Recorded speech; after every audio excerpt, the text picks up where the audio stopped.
जय जगन्नाथ, जय पंचसखा, जय माँ बागवादिनी सारला, जय माँ संतोषी।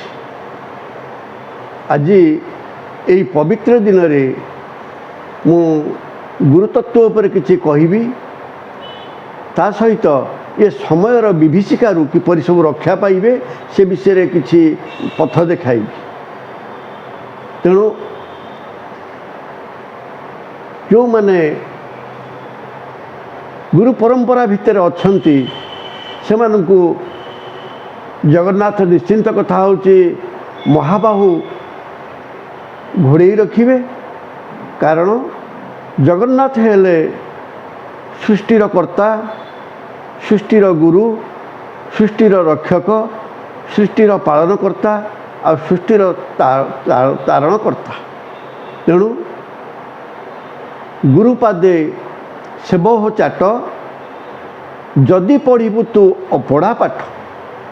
तेणु गुरुपादे जे मनोनिवेश करिछि, जे गुरुपाद सेवा करिछि, तेणु कथा होची से उत्तम स्टार्ट होइछि, उत्तम शिष्य होइछि, आउ उत्तम बिहन बुणिकी उत्तम फसल अमल करिछि।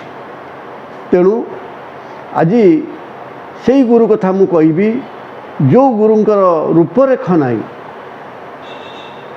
सी अरूप देई कई देखी ना, जे देखी से केबे आ फेरीनी, जे देखी से स्थिर हो जाइछि, मौन हो जाइछि, नीरव हो जाइछि। से जो गुरु जगतर नाथ, परम ब्रह्म, परम पुरुष, परम ठाकुर, अचिंतनीय ठाकुर, अवर्णनीय ठाकुर, जार हाथ पाद नहीं, से जगन्नाथ तत्व गुरु कहीदेवे। कारण गुरु ता तत्व जानी जगत युक्त नाथ जगन्नाथ। तेणु जगत जहाँ को धरी रखी, जगत भितर जी अच्छी से होती प्रभुनाथ, एवं तांको भितर आमे समस्ते अच्छे, आमे समस्ते तांकरी पाखरु आसीचे, पुणी तांकरी पाखरे लीन हवा, आम कर्म अनुसार आमे फल पाइबा। तेणु से कहगला कर्म करिब नाना मते, फलिब कर्मर आयते, अकर्मे वासुदेव प्रीति, कर्म कले क्षय जानती। तेणु जी जा कर्म करिब से सेया फल पाइब, किंतु यदि अकर्म करिब वासुदेव कृष्ण भगवान जगन्नाथ निश्चिंत खुशी हेबे। तेणु भगवान को खुशी रे जा खुशी, सी हूँ गुरु परंपरार कथा, ता तत्वर कथा। तत्व बुझिले तुटे भांति भवसागर तरी जानती। तेणु भवसागर जदि तरिबा को चाहूच, ताहले कथा होची तत्व गुरुधर, जगन्नाथ को चिंतन कर, जगन्नाथ तत्व बुझ, आउ गुण रूप नथिबा भगवान को चिन्ह। बाबुरे जो भगवान का रूपरेखा नाई, से सदा बेले तम देहर अच्छी। ये देह अच्छी बोली सी अच्छी, ये देहटा चलीगले सी चलीज। तेणु देह देही ये होती गोटे लोक, आत्मा परमात्मा होती गोटे लोक। आत्मा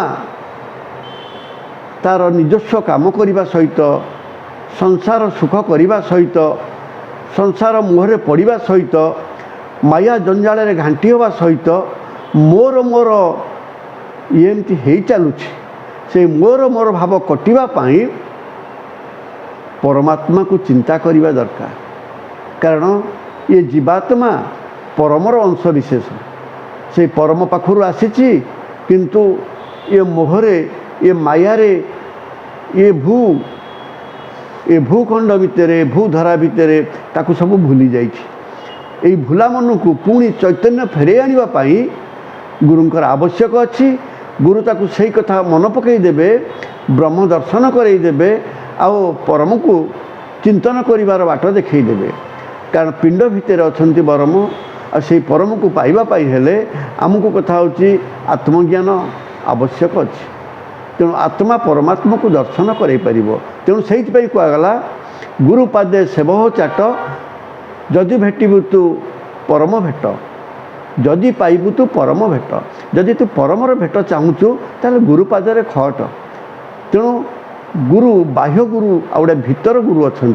भीतर गुरु है तत्व गुरु, आ बाह्य गुरु है आमको जो माने मंत्र दौरान तत्व बुझाऊँच कहीदौरान से कहवा बाट जी आमको करदिए सी होती आमर साक्ष्य लक्ष्य प्रत्यक्ष गुरु आउ जो गुरु रूपरेख नाई अरूप से कथा होची भितर गुरु से भितर गुरु को पाइबापी हेले ये साकार गुरुंकर आवश्यक अच्छी जे तत्वदर्शी गुरु पिंड भितर जे से तत्व बुझेदब से पाद को जी धरेदब पाद पानी नहीं तांको धरिब किए एमंत शून्य स्वरूप देखा न जाए से जो पाद पानी नथिबा भगवान को जी देखईदब सी होती तत्वगुरु जगन्नाथ पाद ना कि पानी ना ताकू पाइबापी हेले आपण अमन मंदिर अणाक्षर मंदिर अभजन करने को आसतु ना अणाक्षर तत्व बुझा आसतु ना माँ संतोषी श्रीक्षेत्र को आसतु ना आपण मैंने निश्चिंत अनुभव करेंगे